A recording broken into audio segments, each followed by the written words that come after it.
At the appointed time, the battalion left the area of concentration.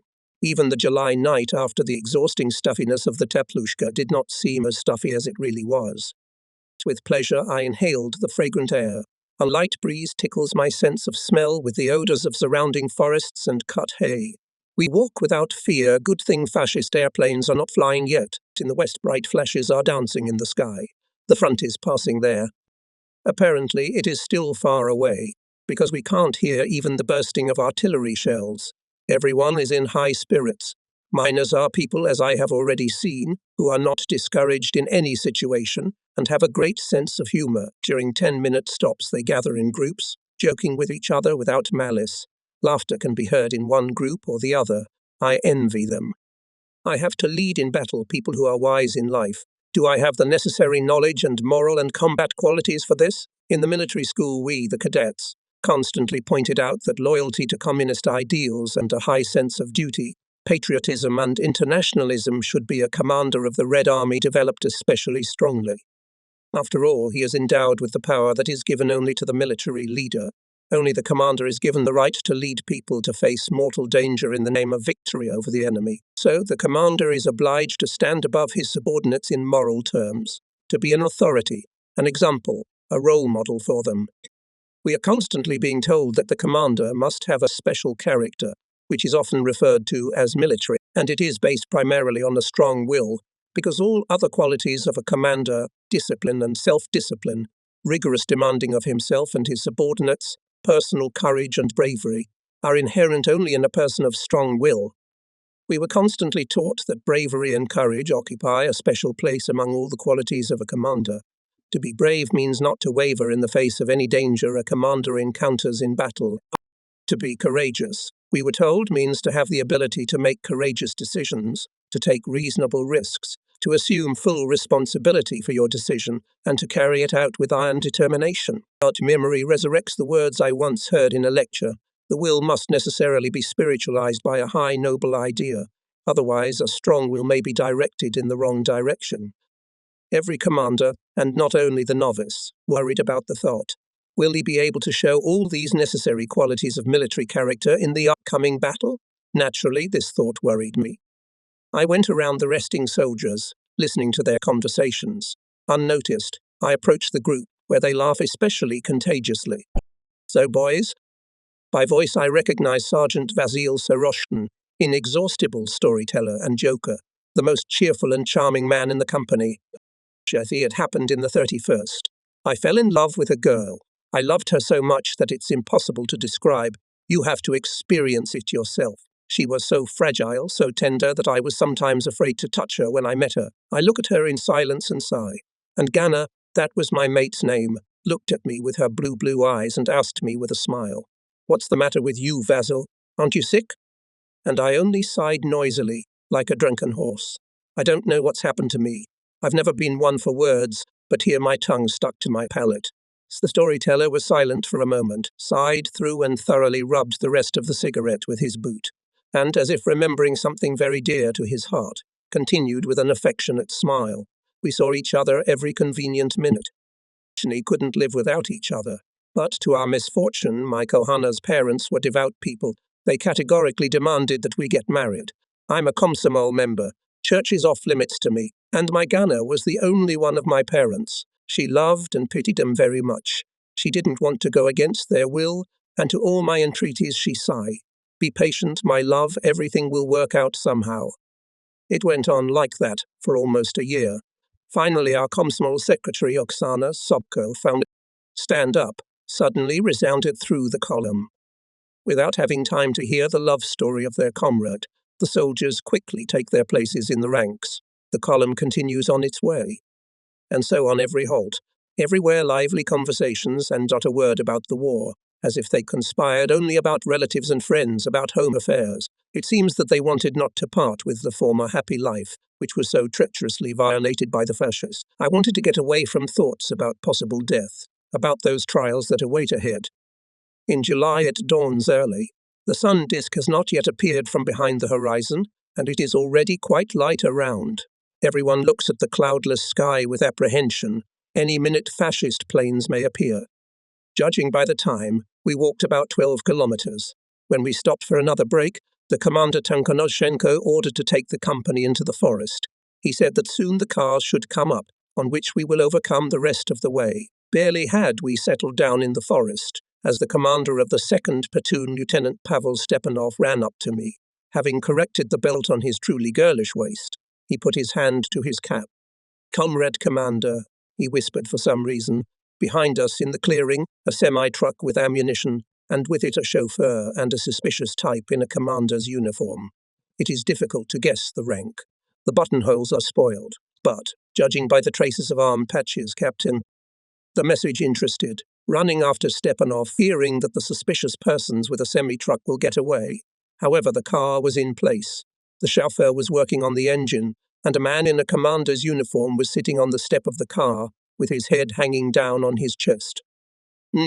Who are you and where are you going? My tone is resolute and stern. The stranger slowly raises his head. There is surprise in his eyes. I repeat the question. Captain Sitnikov, we are coming out of the encirclement, he answers, continuing to sit. Are you a captain? My voice is full of contempt. Where are your insignia? You are an impostor. He looks at me angrily. You'll get surrounded, sucker. Then you'll know why I cut off the insignia. The Germans shoot commanders and political workers on the spot. What's in the car? Screw ammunition. The courtier intervenes in the conversation, seeing that his companion is confused. Where are you taking them? The front is there. I waved to the west. I was taking them to the service platoon of our battalion, but the captain, chauffeur, points to the seated man with resentment. He stopped me and ordered me to follow him, explaining that the Germans were ahead, that our whole regiment was killed. Is it true? Yes. The captain hesitated for a moment. Our division was surrounded. I miraculously jumped out in a car, which was overturned by an explosion on the road. The driver was killed. I met this one on the way and turned it back. Otherwise it would have fallen to the Germans. I was new at the front, but I felt that the captain, if he was really a captain, was not telling me something. Why is he alone? Why was he driving a car with ammunition to the rear when our troops were fighting in front and every cartridge counted? Finally, why did he spoil his insignia? It's obvious cowardice, and how can you trust a coward? Your papers. In my voice less and less determination and rigor, I begin to doubt whether I have the right to question a senior officer. I have no documents. I buried them in the woods. The captain became even more angry. I seemed to say in human language that I was in the territory occupied by the Germans. I couldn't leave the documents with me, don't you understand, Lieutenant? I don't understand. I'm getting angry too. And in the Red Army, it's customary to address each other as you. Please follow me. And I think to myself, I'll hand this guy over to the headquarters, they'll sort it out. The ammunition will come in handy in the coming battle. But then the unexpected happened. The detainee, having said that he would take a field bag, opened the door, digging in the cabin, took out a revolver and sharply turned to face me. Although I had not expected such a turn of events yet, thinking that he would shoot at me, I automatically snatched the revolver from the open holster, but the captain put the muzzle to my heart and pulled the trigger. A muffled shot rang out. The captain toppled over, hitting his head on the foot of the car. I looked back at the chauffeur. There was a squeamish grimace on his face. He spat and, swearing, said bitterly, "And such a coward I believed. Comrade Commander, turning to me, he stretched out his arms at the seams. Now I will not find my regiment. I'll really fall into the hands of the Germans. Take me with you. I have a rifle, and a German machine gun, by the way, in the cabin. I'll be useful in battle." I look into the eyes of the fighter. He responds with an open, bold look, as if saying, "Don't be afraid, I won't let you down." Have you ever been in combat? Since the first day of the war, I've been retreating from the border. I participated in battles as a machine gunner in a rifle company, and then, when the driver of our only car in the battalion died, I, as a former tractor driver, was put in his place. Only 3 times I had to go for ammunition. I went to the 4th, and then fascist tanks broke through to our rear. I wanted to get to the battalion by the forest road, but the captain ordered me to follow him. I obeyed him in vain. After a silence, the driver thoughtfully, as if thinking aloud, said, "Where is our regiment now? What about it?" "Did you know the captain?" "That's right. He's from the regiment headquarters." Having made sure that the chauffeur is an experienced warrior, I look with interest at his simple, broad-skinned face covered with small freckles, on which light blue eyes, as if burned out in the sun, stand up. He has been fighting for the 3rd week now and has been in retreat the whole time, but there is no confusion in him. He's taut, his oil-stained uniform neatly patched, his face clean-shaven. I would have gladly enrolled him in my company, but only the regimental commander could make such a decision. I ordered to drive the car to the commander. On the way, with interest, I asked the soldier about the battles in which he participated. I wanted to know how he would explain the reason for the retreat of our troops, and my question the soldier, having levelled the car after the next bump, answers confidently, as if he had already thought about it more than one. All the trouble is in the tanks. We overpower his infantry. I have never seen it break through us without tanks. The German is weak in hand-to-hand combat. He can't stand face-to-face. He only fights when he's had enough schnapp. They call it vodka, explains the soldier. When you fight with the Nazis chest to chest, then such a spirit stares in your nose, as if a barrel of vodka spilled under your feet. In general, you can beat them, but it's hard to resist tanks. They launch them in a solid wall. The artillerymen shoot them down one by one, and new ones crawl out after them. The artillerymen don't have time to stop them, and some of them have such armor that shells bounce off them like peas off a wall. Many of them break through to the infantry. That's when it's hard. They crawl along the trenches and spin in one place. They all try to level the trenches with the ground, to bury the infantryman alive in them. And infantrymen had nothing against tanks at first. Then commanders taught me to tie grenades in 5 pieces, 4 with handles to one side and the 5th to the other.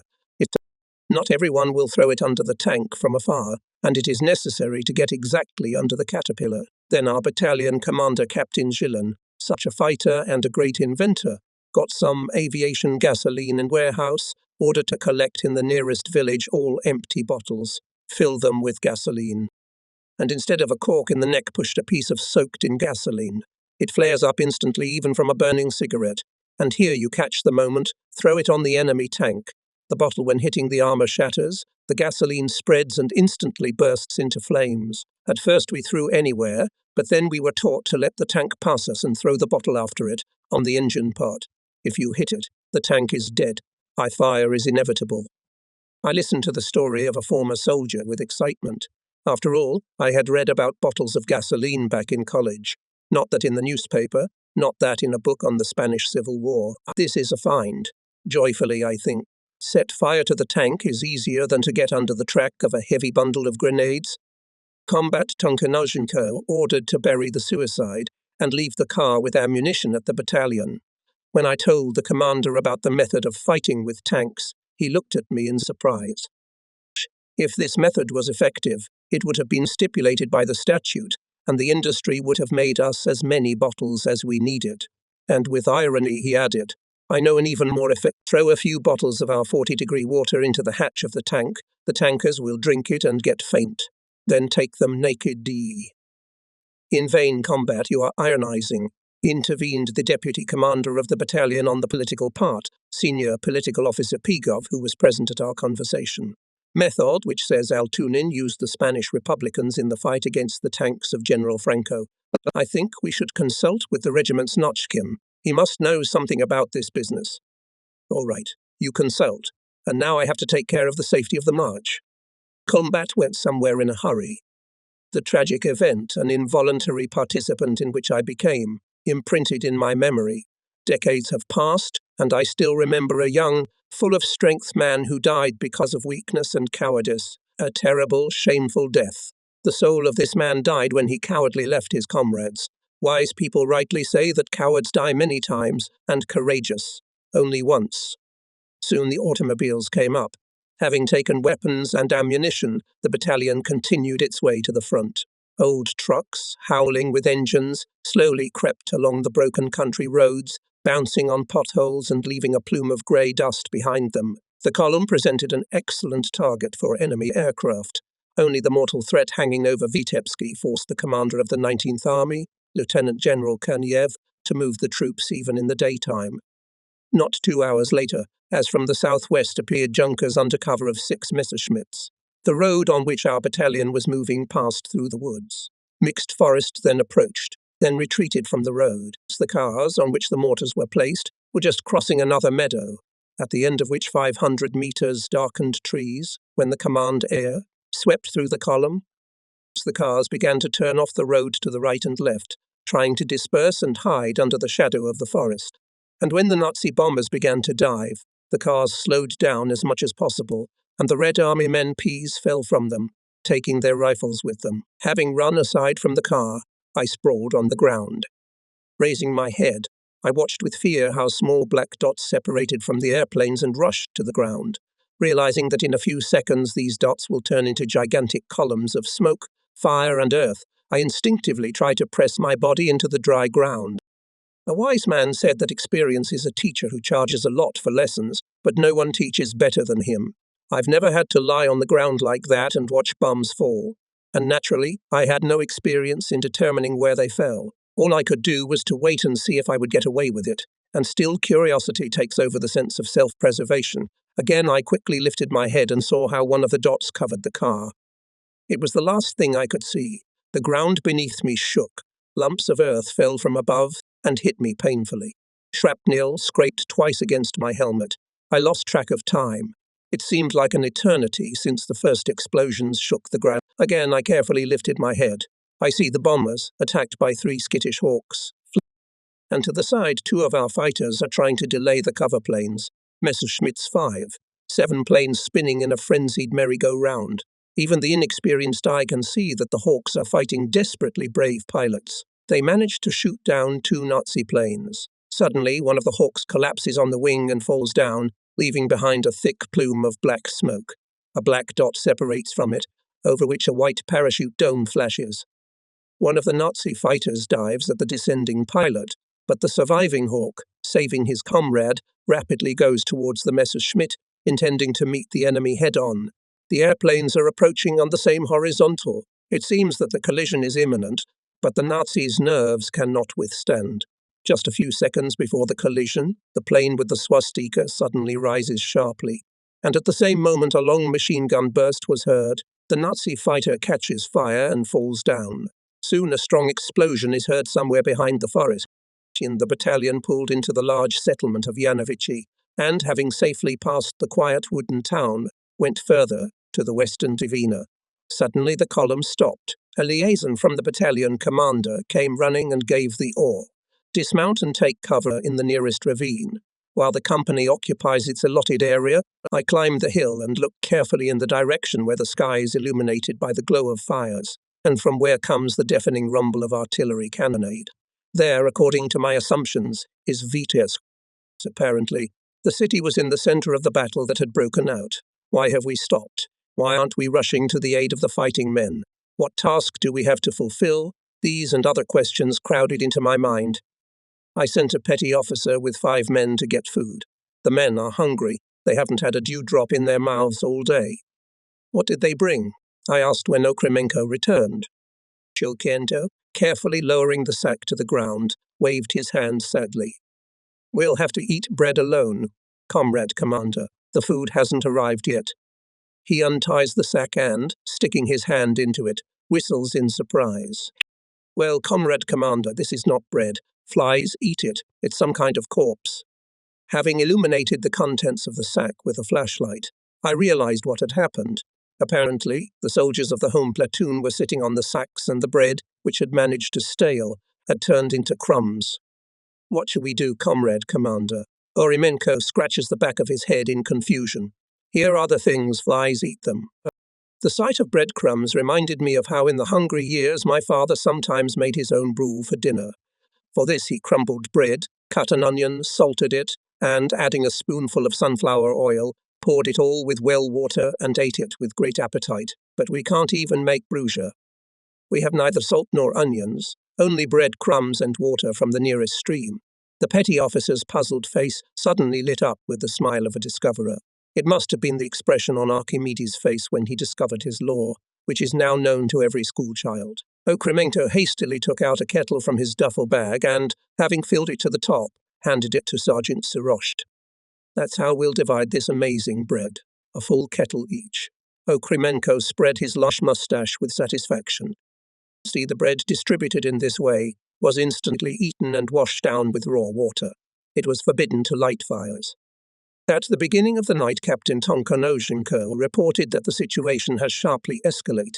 The German troops forced the western Dvina near Vitebsk and are developing an offensive to the east. The task is to stop the enemy at any cost. Since our battalion had broken away from the regiment, a representative of the 19th Army headquarters temporarily subordinated it to the commander of the rifle regiment defending the area. The latter ordered the battalion to take up the defense on the left flank. From the combat order, it became clear that Captain Tonkonosenko decided to place rifle companies in line, obliging their commanders to keep one platoon in the second echelon. Mortars should equip firing positions in the fighting order of the second rifle company, which Tonkonoshenko put in the center. To lead the companies to the planned positions had to the captain himself, his deputies and chief of staff, because only they had time to get acquainted with the area of defense. It was still dark when the companies took their assigned lines, while I with platoon commanders outlined the locations for the main and reserve firing positions. The mortars fell asleep where they sat down to rest. Together with Stadnyuk, I stopped near the calculation of Sergeant Seroshtana. Karp Silivanenko snores deafeningly, with his big shaggy head down on the base plate and his arms spread wide.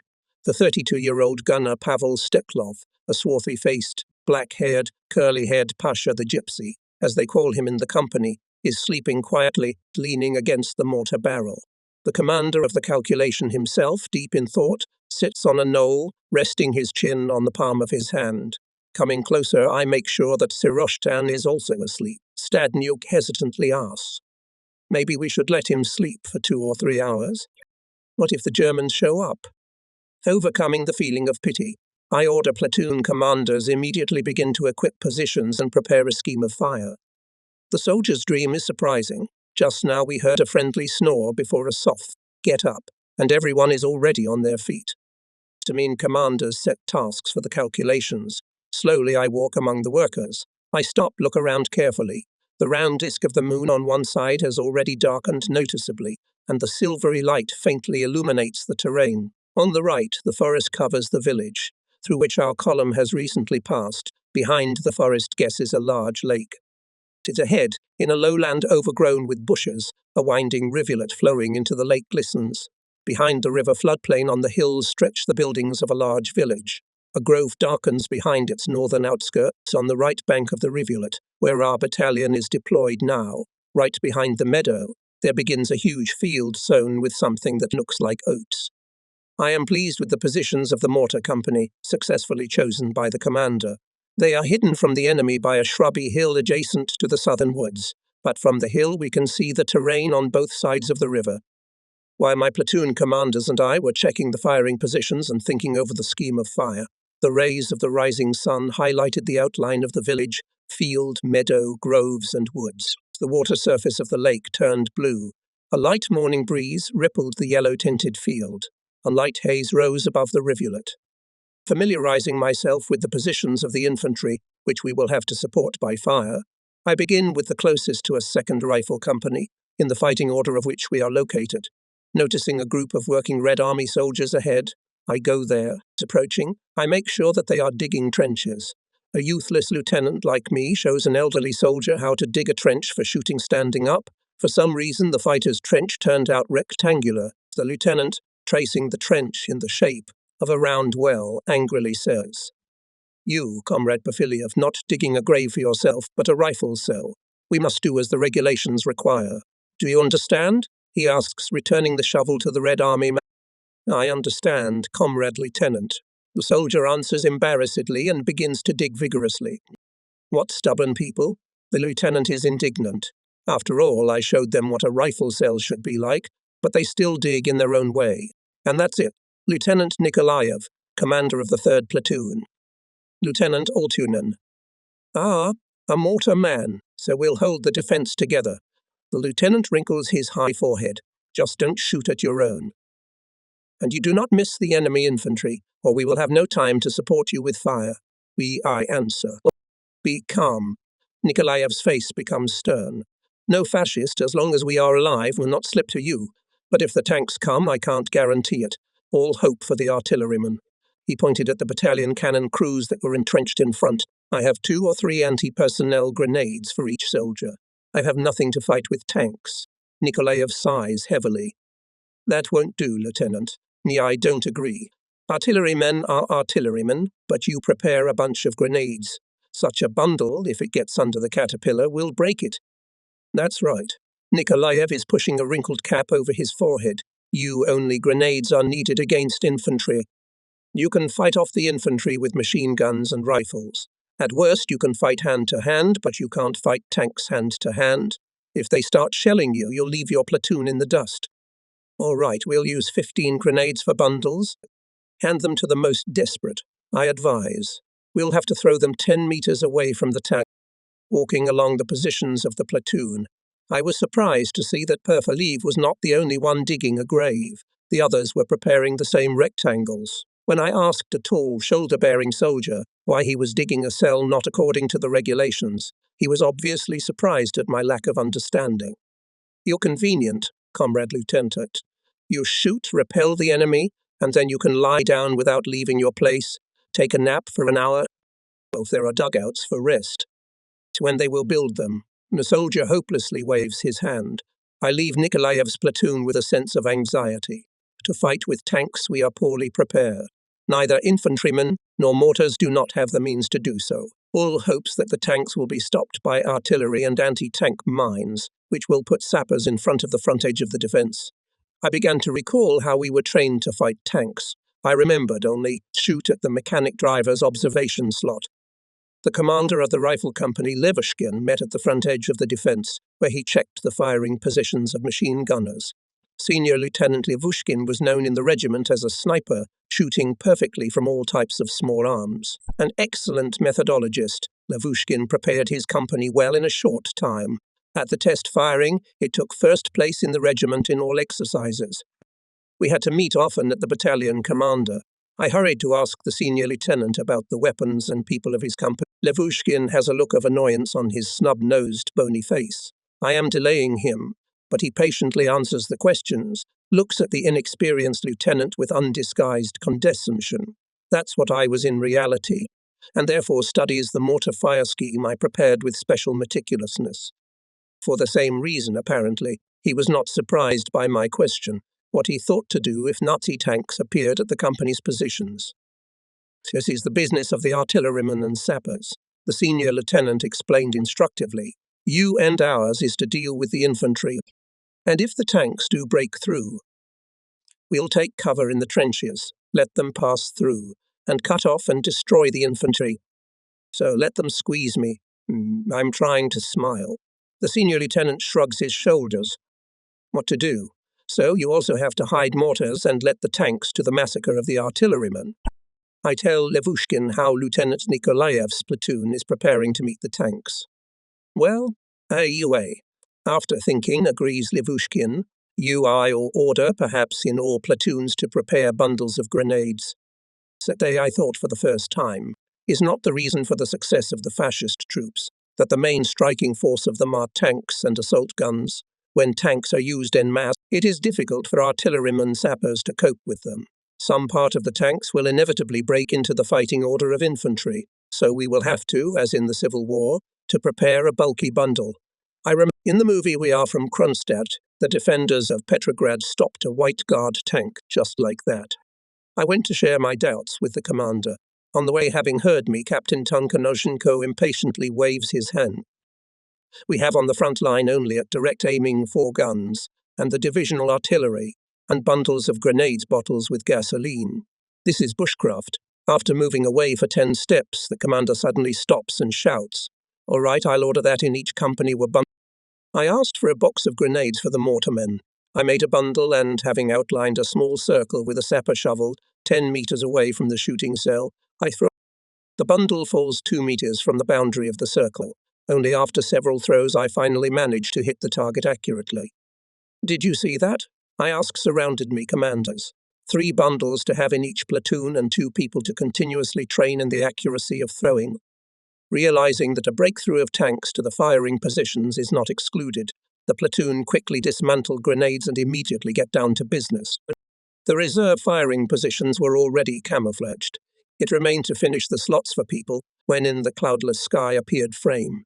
We did not yet know that this Nazi reconnaissance plane was a harbinger of a bombing raid, but it was not them we saw first. Comrade Commander, tanks. I heard from the company's NP the frightened voice of my orderly Misha Stogov, a tall, narrow-shouldered boy, thin as a hazel log. There, tanks. Where? I shouted in surprise, remembering that the binoculars were left at the observation post. I ran there excitedly asking, "Where are the tanks? Whose? Ours?" "I don't know." Embarrassed Misha holds out the binoculars to me. I couldn't see. I look through the eyepieces and slowly glide along the opposite shore. I don't spot the tanks right away. Having looked closely, I count 4 vehicles within the range of visibility. They cautiously, like people looking for a ford, descend. I can't identify the tanks. Maybe ours. Flashes in my head. As if the artillerymen did not hit their own. But the artillerymen are silent. The tanks are speeding up. Their dark silhouettes are becoming sharper. Here one, bypassing some obstacle, turns sideways, on which a cross is clearly drawn. There is no doubt. Fascist. If I had not seen them for the first time, probably, I would have recognized them earlier. Why don't the commanders of anti-tank guns open fire? After all, the machines are within shooting distance. The camouflaged anti-tank guns are still silent. Over our heads, from somewhere in the forest, rustled heavy shells. The ground around the tanks flew up to the sky in gigantic fountains. However, speeding up, the tanks skip to the river and hide in the coastal shrubbery.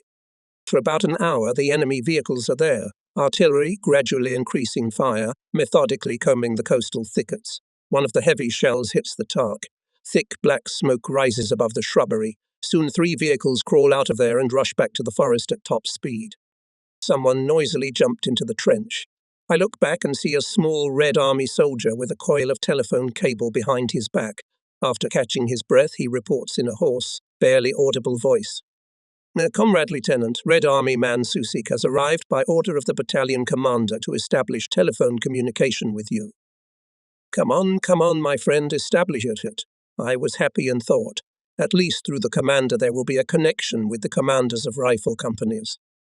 The telephonist, having connected the device, spins the knob for a long time and tearing his weak voice. "Hello, Spring. Susik is speaking, Susik. I report. The connection is working." I look at the Red Army soldier and involuntarily smile. Small, surprisingly skittish, with flaxen curls on his forehead, he looks like a child among rather tall, tanned mortarmen. Brushing off drops of sweat from his upturned nose, Susik stretches up. "Comrade Commander, 12th on the wire." Taking the phone, I looked in the table of call signs. The 12th number was the battalion commander. "Is 17th here?" I shouted into the phone. "No, 17th. You." I heard Tonkan Oshenko's voice. "Report, how are you?" "Is ready for battle." "Watch the terrain carefully. Hit the infantry for sure. Take care of the mines, don't throw them in vain. Report on the situation every half an hour." Combat warned us to count only on the ammunition we brought with us. I asked the platoon leaders to tell the squad leaders. Petty officer ordered to leave 18 mines in my reserve. Orimenko exclaims with annoyance. And I, Comrade Commander, distributed all the mines, eat them flies, by platoons. I confirm my order. I want to be sure that the reserve mines will be used up at the most critical moment. Shortly before noon, the commander appeared. He led a group of soldiers and sergeants led by a senior lieutenant. Coming up to me, Tonkanoshenko shout, "On the way back, I'll see the results of your work." I was surprised to see a strange army of the commander. There are infantrymen and artillerymen, tankers and communicators. All have tired faces, sunken eyes. The uniforms are dirty, as if they were hiding in the swamp all day through large holes shining under. They must be soldiers who had lost their units. Tonkanoshenko took them to the first company, and when he came back he confirmed my guesses. "I took them the safest area," said the commander. "The right flank is covered by the marshy floodplain of the river." "Yes, Lieutenant, the retreat of some very demoralizing." Having examined the well-equipped firing positions and deep shelters, the captain smiled with satisfaction. Well done. Now hold on. Reconnaissance has already visited. From hour to hour we must wait for the main forces." The captain walked resolutely to the command post and suddenly returned. After standing for a minute, he asked. I said that the battalion broke away from the regiment, I nodded silently. Yes, detached, tiredly said the commander. I don't know where the main forces of the regiment are now. That's right, Lieutenant. Now our battalion has become a separate unit, but without its own farm. Grievedly waving his hand, Tonkonoshenko went to his place. How will we fight in isolation from the regiment? No ammunition, no food. Who will supply us? At that time I did not suppose that we would never see our regiment again, that only after the war I would be able to learn about its fate. However, there was no time for reflection. I had to get ready for my first battle. The sun was at its zenith, when enemy bombers appeared on the horizon, humming relentlessly. Air, air, was heard around the positions. Everyone instantly hid in the crevices. I jumped into my foxhole and aimed binoculars at the planes, on the wings of which German identification marks were already clearly visible. The airplanes were in two tiers. In the lower tier, the bombers were flying in a clear formation. In the upper tier, the E-fighters. I counted about 30 bombers. Passing the front edge of the defense, the planes sharply descend. They are separated from them black dots. Having determined the approximate line of dropping bombs, I understand that most of them will fall behind the defensive positions of the rifle battalions. So, the main strike of aviation is aimed at the firing positions of artillery and the rear. My thoughts are interrupted by a rising howl. I instinctively rushed to the bottom of the trench and felt the ground shuddered, shook, sand crumbled from the walls. Muffled bursts were heard. No sooner had the bombardment died down than thunderous booms came from behind the forest on the opposite bank of the rivulet, and the positions of the rifle companies were hidden in thick clouds of airborne earth. Fear crawls into my heart like a slippery snake. I want to close my eyes and hide in the deepest possible crevice. Pull yourself together, Lieutenant. I mentally command myself. No 2 deaths. I look at the orderly and the telephonist. Have they noticed my confusion? But they didn't care about me. The orderly had his forehead against the wall of the trench, and the telephonist, squatting, pressed the telephone receiver to his ear and closed his eyes. Soon the bursts raised clouds of dust over the positions of our company. Now only one thought was drilling my brain.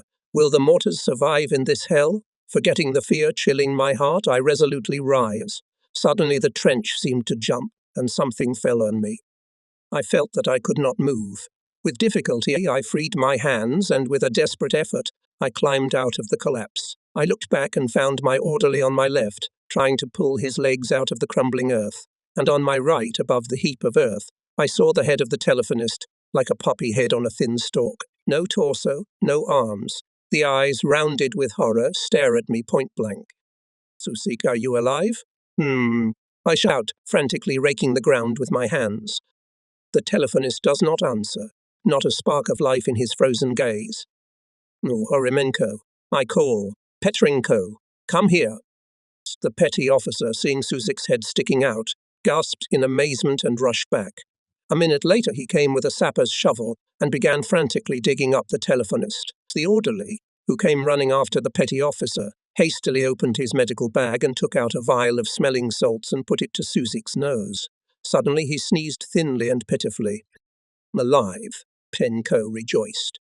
Sticking my head out of the trench, I tried to see what was going on around me and involuntarily shuddered when I saw a huge crater, the trace of a large caliber shell that had exploded.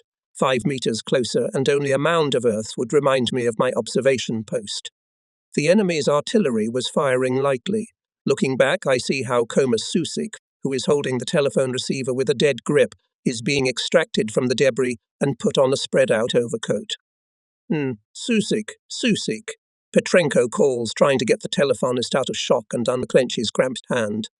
He rubs his temples, gives him a sniff of ammonia. Finally, Susik shudders, looks around in surprise, and suddenly 2 light streams of tears flow down his cheek. Shenko, with an important look, puts his potions in a bag, and, with a deep look at Susik, says something in Latin, and in Russian adds, "All right, he's awake." I had noticed before that Petrenko had a weakness for Latin and tried to surprise his comrades with medical terms. Kindly Okremenko bent over Susik, covering him with his mighty body from the clods of earth, falling from above, stroking his flaxen curls affectionately, saying, Well, little man, everything's all right. You'll live for 100 years. Having ordered to transfer the telephonist to the nearest shelter, I instructed the orderly who had come to his senses to drag the telephone set there. No matter how much I wanted to visit the platoons to see how the mortars withstood the first barrage of fire in their lives, I involuntarily froze in place and looked anxiously at the squat Nazi tanks crawling out of the forest, behind which the figures of infantrymen fly. It is difficult to convey the feelings that seized me at the sight of the hated enemy. Will we be able to withstand it? The enemy is so damn strong, fear whispers to me, no one can resist him. As the drowned, suppressing this thought, I convince myself, we must endure slavery or victory. There is no other way out. Voronov, Seroshtin, Lysov, Brashenko, Polivoda, Miship stand before my eyes. I think about them with fondness. Such people will not let you down. And the long-forgotten words from the school textbook come to life in my memory. We will lay down our bones, for the dead have no shame. Yes, the dead know no shame. So we have to fight so that to stay alive and that the shame did not fall on our heads. And the enemy is getting closer. The bursts covered the tanks with a black veil. When the ground settled down and the smoke cleared, I could not refrain from a joyful exclamation. 3 vehicles were hit. Above one of them, a bright flame was still flickering, and a plume of dark brown smoke was stretching. It was obvious that a shell had hit the fuel tank, but more and more vehicles appeared from the forest, and at top speed they were heading towards the river. Despite the continuous artillery fire, the tanks managed to cross to our bank. Having got out of the thickets, they uncontrollably tear at the positions of the combat guard, clinging to the tanks' running infantry. If it breaks through to the positions of the combat guard, he will be unfortunate. I'm raising the red flag satire on the fascist infantry. I shout and I don't recognize my voice, so shrill and thin. The platoon commanders also noticed the terrible danger hanging over the combat guard. Mortars hit almost volley, and my heart sinks. What if they miss? But the mines are bursting among the fascist infantry. I cannot refrain from a joyful exclamation. Well done. Meanwhile, the rifle companies are opening fire. At first, there is a fractional clatter of several machine guns. I note to myself, not all of them. The involuntary members' tactical training. Do not rush to reveal the system of their fire. Introduce firepower gradually and only at the climax of the attack open fire from all your available firepower. Apparently, the commanders of rifle companies are well aware of this truth. However, machine gunners are clearly nervous. The lines are unreasonably long, almost uninterrupted. They shoot until the tape runs out, so you can use up all the ammunition in one day. With concern, I think, and with irritation note the same uncalculated mortars. Noremenko, trying to overpower the noise of the battle, I call the petty officer. No, sir, comrade petty officer. Even louder shouts my orderly Misha Stogov. No to comrade. Nay, I'm listening, comrade lieutenant, bowing low to the ground, but trying to keep his hand at his helmet, the petty officer who came running to the call answers. Nikolai Fedorovich, Ukremenko's good-natured face expresses full attention and readiness to fulfill any order. He squints with pleasure when I call him by name and patronymic. Tell the platoon commanders to fire as sparingly, methodically, and strictly aimed as possible. Yes, pass the ore. Sparingly, methodically, and with precision. Ukremenko stretches out, but the shrapnel whistling over his head makes him bend his mighty back again. Ukremenko ran to carry out the order, and I find the friendly fire of riflemen and mortarmen blew away the fascist infantry as the wind blows away the fluff from dandelions. The infantry retreated to the river. At the same time, the tanks toured the trenches of the combat guard and moved to the positions of the rifle companies. This forced the artillerymen, whose guns were camouflaged in the fighting order of the 2nd and 3rd companies, to open direct fire. To the tanks, which blew up on the mines placed by the sappers, the artillerymen added 2 more. They stand, shrouded in smoke, through which broke through the flames. This apparently sobered the Nazi tankers. Shooting back, they began to retreat to the river. Overflowing with joy, I jumped out of hiding and shouted. The attack of the tanks was repulsed. Hooray for the artillerymen! Although the merit in repelling the tank attack belonged to the artillerymen, I felt so proud, as if my own hands guided the guns. The fear that the tanks had inspired was gone. The devil is not as bad as they make it out to be, I thought. Fascist tanks are burning up perfectly. But somewhere in the back of my mind still lurked anxiety. What if the artillerymen will not stop, and we have to face the tanks? I heard from soldiers and commanders who had been in battle that the infantry engaged in combat with tanks and often succeeded by skillful use of bundles of grenades and bottles filled with gasoline. But it is one thing to listen to stories, and quite another to experience a duel with an armoured vehicle. What kind of nerves you have to face it, with a bundle of grenades or a bottle filled with gasoline. Do I have strong enough nerves? I couldn't help doubting it. It became somehow uncomfortable. If I, the commander, such uncertainty, how worried the soldiers. I wanted to hurry around the calculations, to look in the faces of the soldiers, maybe to encourage. No sooner had I made a few steps to the positions of Lieutenant Voronov's platoon than I was called by Oraimenki. Comrade Commander, combat calls. I pick up the phone. I hear the joyful voice of Tonkanoshenko. All tune in. Did you see how we have cleared them? He said it with such pride, as if he had knocked down the Nazi tanks. I told you the artillery wouldn't let them through. How are you doing? How many casualties? At the first opportunity, ferry the wounded to the battalion infirmary.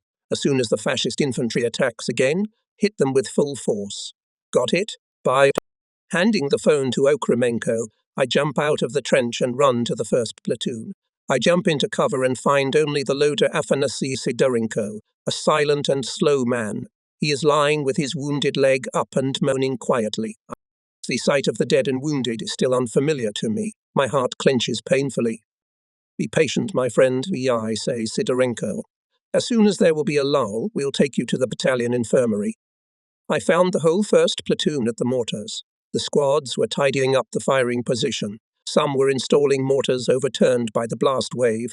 Others were cleaning the trenches from the earth thrown by the ruptures, and Lieutenant Voronov was checking the aiming. With joyful surprise, I look at Soroshtan.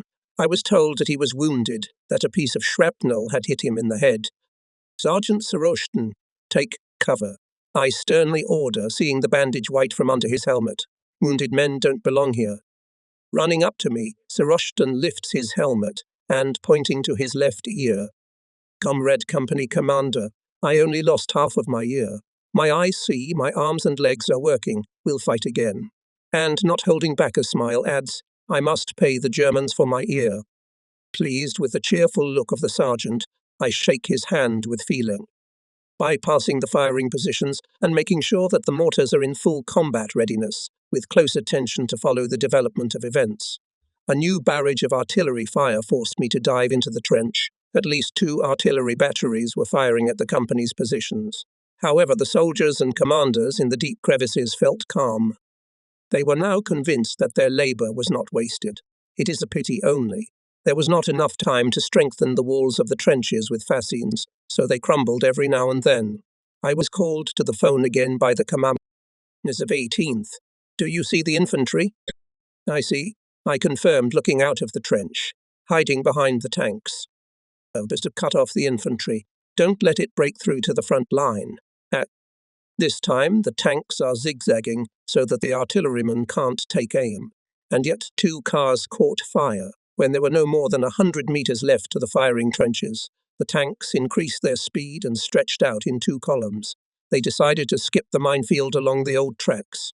Here again the guns, standing at direct fire, entered the battle. I can see well how the artillerymen of the gun nearest to me deftly send shell after shell to the head tanks. They stun on the surviving track. The other smoked.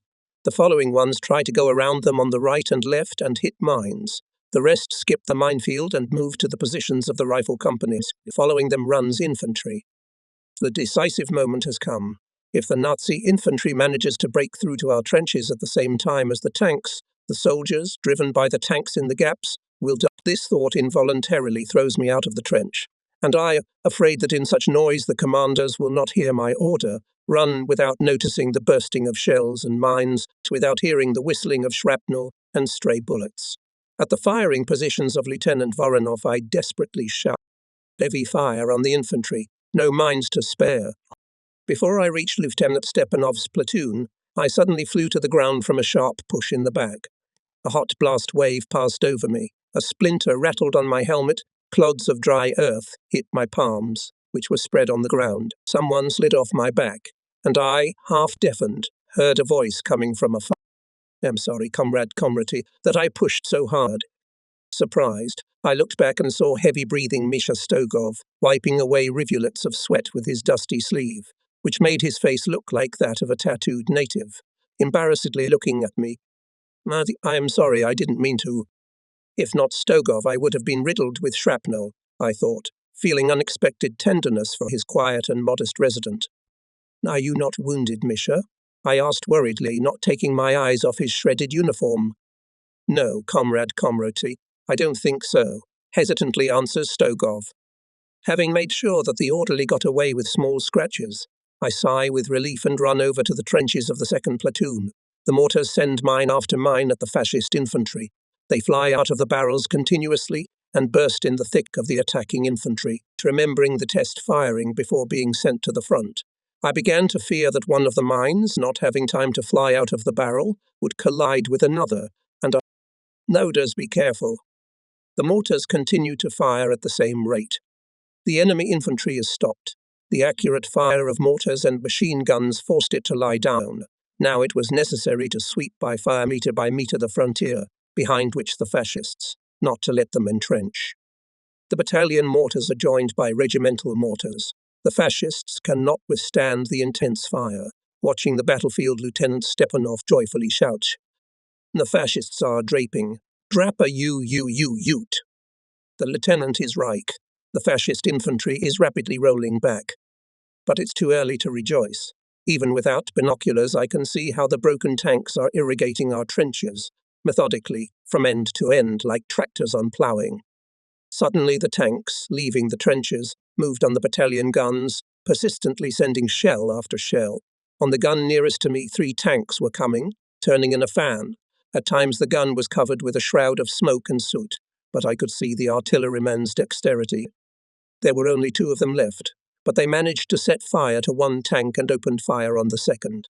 I could see a shell hitting its turret and knocking out a spark and bouncing off it, going around a huge crater. The tank for a moment opened its side. It was enough for the artillerymen to put a shell into it. The tank smoked and stopped. But then a 3rd tank loomed over the gunners. I thought that the gunners would try to escape in the shelter, but they did not move from the place and almost at point-blank range made the last shot. In a moment, a tank had dwarfed both the gun and the gunners. For a few minutes, it spun in one place, trying to wipe out anything that might remind of the brave Soviet lads, then turned toward the hill where the mortar firing positions were. Everything is dead, I thought with despair. What to do? A bundle of grenades caught my eye. Formerly formidable, now it seems to me toy-like.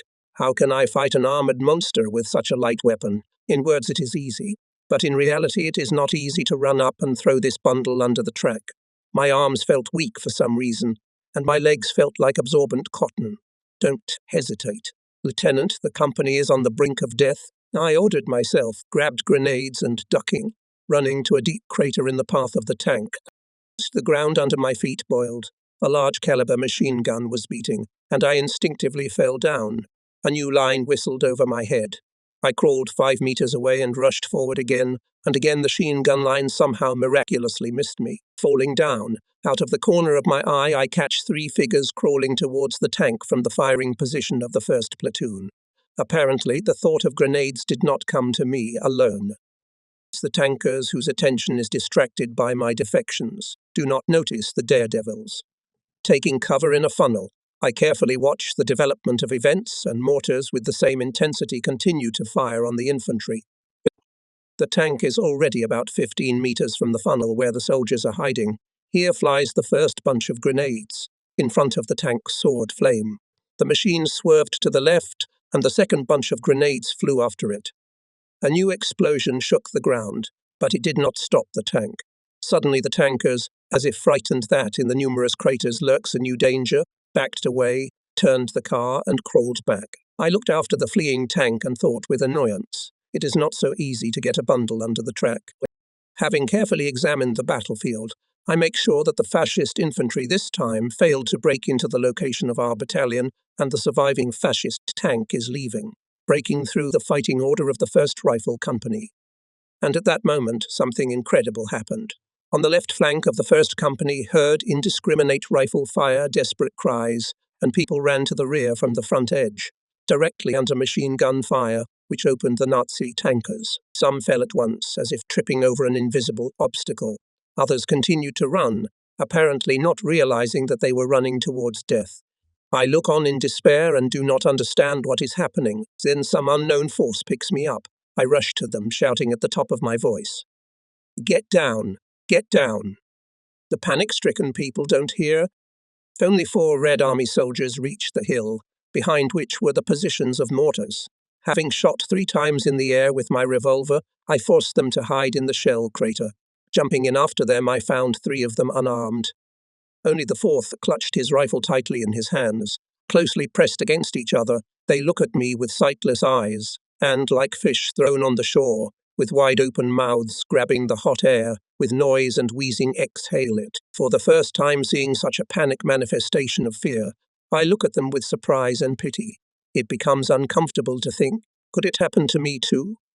What company? We don't know, replies a sturdy, broad-shouldered, bony-faced infantryman of about 35 with complete indifference. What do you mean you don't know? Just like that. All of us who came out of the encirclement were gathered and put in the defense, but they didn't tell us which battalion and company we were included in. Reinforcements. I remembered how in the morning Captain Tonkanozhenko led past me a group of soldiers and commanders to reinforce the 1st Rifle Company. That's how reinforced. Apparently, people gathered from disparate units cannot be entrusted with an independent section of defense. If they were distributed a few people in each company, such a disaster would not happen. Or maybe, on the contrary, maybe these mentally broken people in a critical moment would have caused panic among the untrained fighters. It's hard to predict. Everything is learned by experience. How many battles one has to go through to find an answer to such questions which were not thought about in peacetime. After all, it went without saying that we are all men of duty, which means that we are able to overcome the feeling of fear, not to let it grow into psychosis when a man ceases to be a man. Your last name? I ask the cheekbone infantryman. Sergeant Vashukov. He answers reluctantly, standing up slightly. You were included in the 1st Rifle Company. Why did you run away from the battlefield? Do you know that for this you are entitled to be shot? The lieutenant turned pale, looked confusedly into my face, as if hoping that he had misheard me. Yes, yes, I repeated. The court-martial for fleeing the battlefield will not give less than a firing squad. His companions, who also got the meaning of what I said, lowered their heads, avoiding my angry look.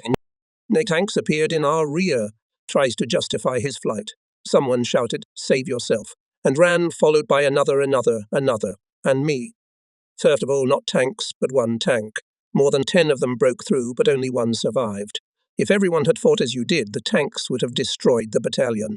There in front, I pointed to the positions of the 1st Company. Sit yesterday's miners. This is their first battle, and they did not run. The fugitives are silent, lowering their eyes. That's what, Basyukov.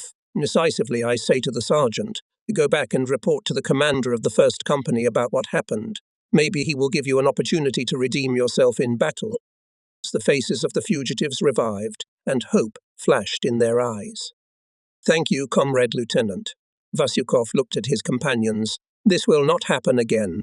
We will die, but we will not retreat without orders. Rising to his full height and waving his rifle, he shouted, "Let's go, keep up." Returning to the firing positions of mortars, I found out that at the same time with me to meet the tank that broke through rushed Lieutenant Voronov, party leader Lisov and gunner Pavel Steklov. Voronov and Lysov survived, but Steklov, our Pasha the Gypsy, was run over by the tank. The crater in which he took shelter was not deep enough. I look at the remains of the deceased, mutilated beyond recognition, and I see his courageous face, eyes burning with anthracite luster, black, curly ringlets of hair, and I think I hear his voice, proudly saying, "I am Russian, and my maternal grandmother was stolen by my grandfather from a gypsy tabor. For the first time Pavel saw a fascist tank and was not afraid. He fought with it to save his comrades. Thank you, soldier." For more than 3 hours there was a relative calm. People were busy clearing and strengthening firing positions and shelters, sending the wounded to the rear, burying the dead.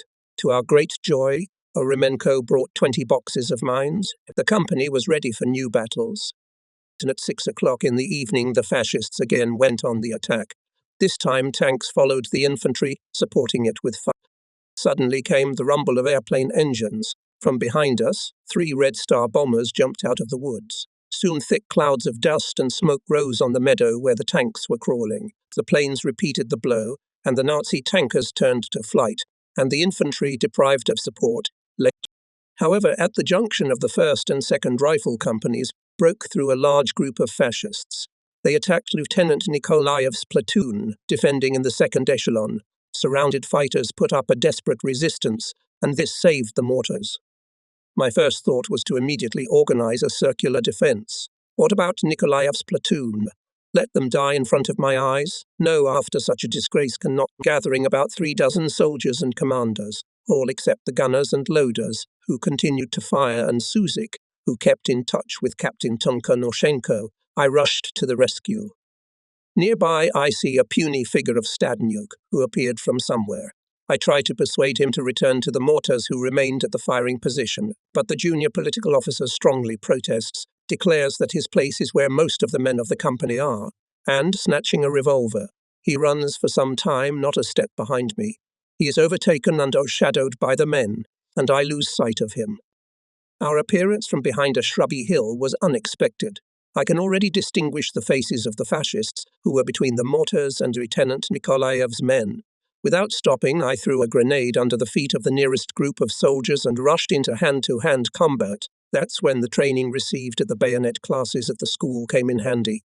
When I fought off a dagger-shaped bayonet aimed at my chest, I threw my rifle forward with such force that I couldn't pull out the bayonet, which was deeply embedded in something soft and somehow stuck. With difficulty, I pull it out. The fascist falls down, and I notice a glint to my right, very close to me. Another bayonet is aimed at my side. I realize that I will not have time to repel it, and I clearly feel how it is about to enter me, turning my ribs. My body seemed to freeze. I stopped hearing, and suddenly the fascist's grinning, sweaty face is distorted by a grimace of unbearable pain. I can't hear the cry, and he topples over on his back. Only now I recognize my savior, Pater Glysov. His stubby, muscular figure appears before my eyes, then disappears in the thick of the enemy. He wields the hand machine gun like a pickaxe in a mine. With short, sharp swings, he brings the buttstock down on the heads of the attacking fascists. Stomping, furious, swearing, sniffing, screaming, wheezing of the dying. Blinding rage covers me, my face is burning.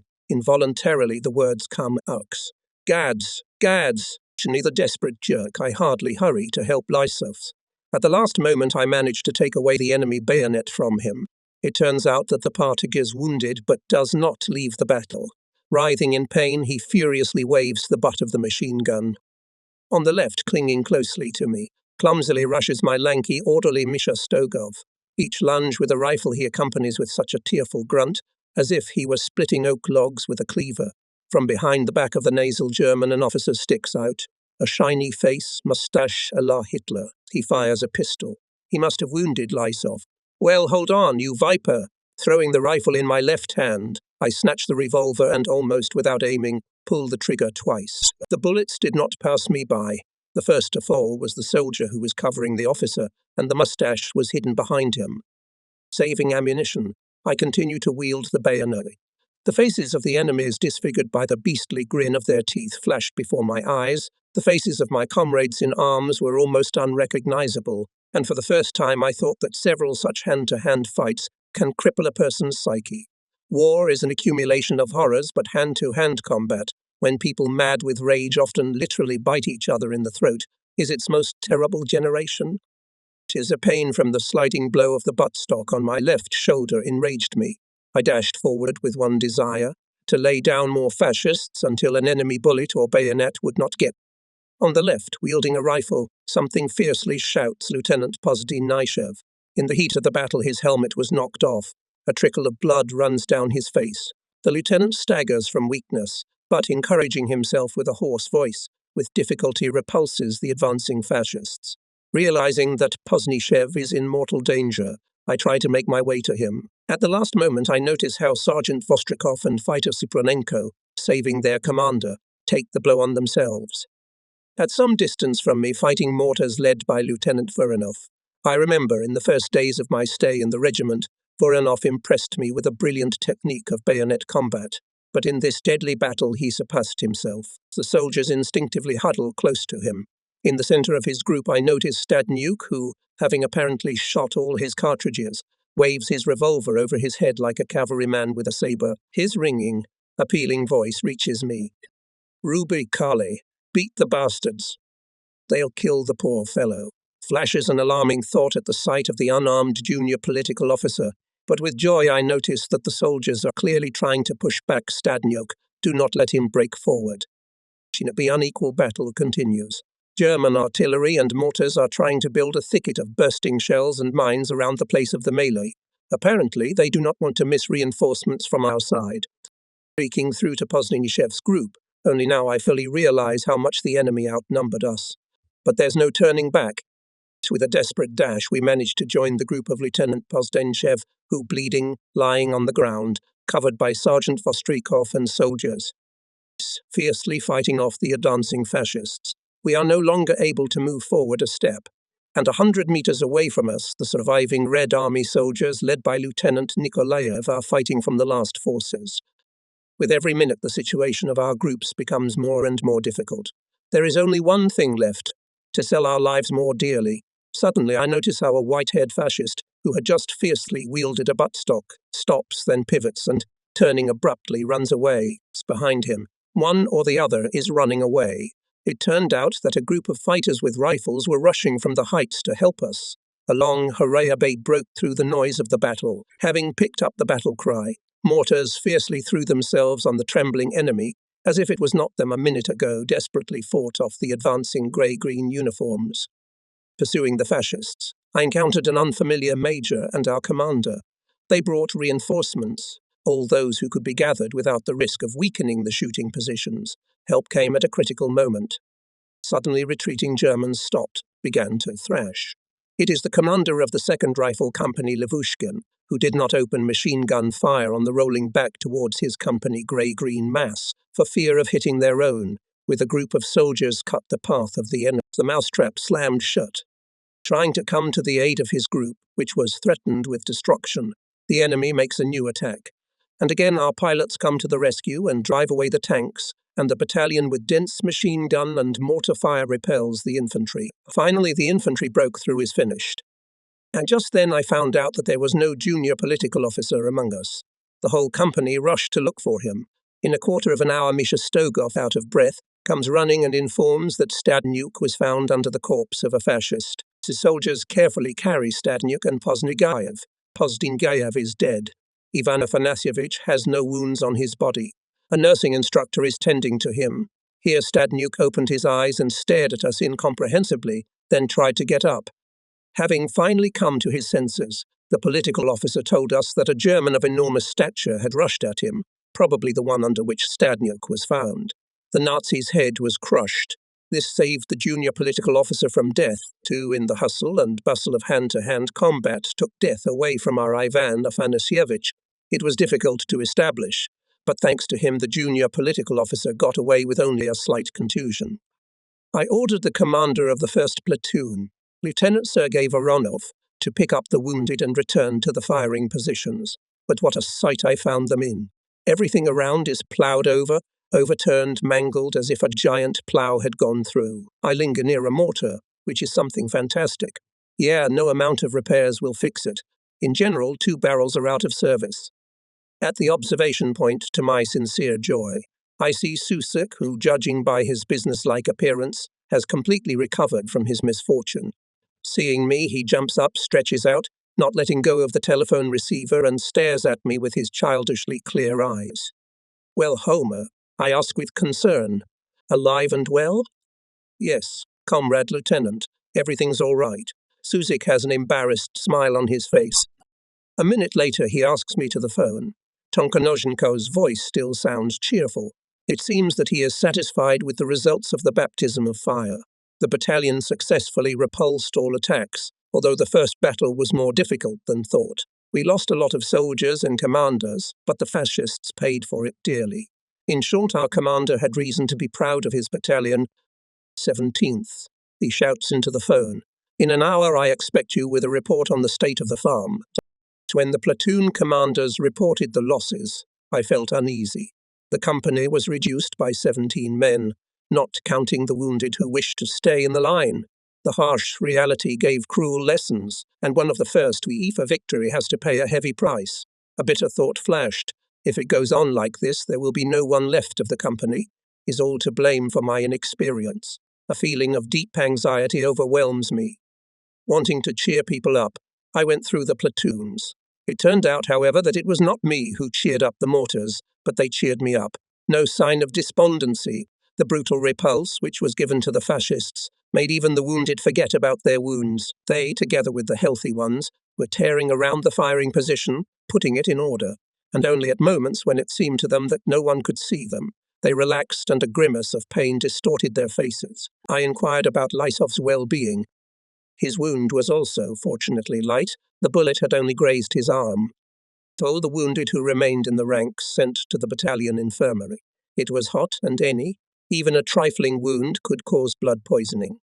Gradually the excitement subsided. I could more calmly comprehend everything that I had to go through and evaluate my actions. Deep down, I am not satisfied with myself. I showed too much nervousness, which apparently did not go unnoticed. I did not always correctly determine the place where I needed to be in order to timely influence the actions of the company. I didn't control mortar fire specifically enough. Fire on the fascist infantry. Heavy fire. Do not spare the mines. So them, the bastards, refined the sights. That was what I was hearing in the excitement of battle, instead of the statutory artillery commands. Obviously, I lacked training and practice. I was tormented by the thought. I am giving commands incorrectly. After all, we were trained to command a rifle unit, and also embarrassed me that I doubted my courage. I did not show any obvious cowardice, but during the battle I sometimes felt such a fear of death that I had to overcome it with a huge effort of will. So what is bravery? Am I a brave man or a coward? I could not decide after the first battle. In addition, I became convinced that I did not quite accurately imagine modern combat. In my imagination, for example, formed such a classic scheme of defensive combat. The enemy infantry approaching, the defending fighters destroy it with accurate fire, and when the survivors of the enemy break through to the front line of defense, commanders rise from the trenches with the exclamation "Forward!" For the motherland, enraged Red Army soldiers in a single impulse rush at the enemy and in close combat finish him. That's how I imagined the picture of the battle. However, for some reason I completely lost sight of the enemy aviation. It remained somewhere beyond the boundary of tactical combat, but it was the aviation of the first firmly frayed our nerves and took out of action many fighters and commanders. Here I gratefully remembered my teachers who tirelessly told us, "Cadets, do not spare your strength. Burrow into the ground at any stop on the battlefield. This is the salvation of an infantryman." The sweat with which we poured abundantly on the ground was not waste. How many lives were saved by deep shelters when we were mercilessly bombed, and when our location was ploughed over by shells and mines. I bow low to you, my dear Lieutenant Efemenko, for not sparing us in tactical training, mercilessly forcing us to chisel the frozen ground of the training field. Our dear teachers did not take into account one thing. They did not teach us not to be afraid of tanks. During the years of study, I did not even have to stand next to a tank to feel that I could survive in the trench if it will be blasted by the caterpillars of the steel giant.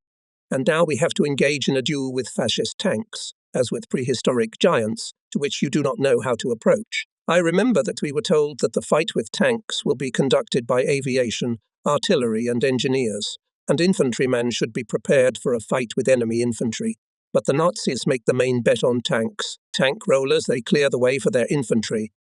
What can an infantryman use against a tank? An anti-personnel grenade? A bottle of gasoline?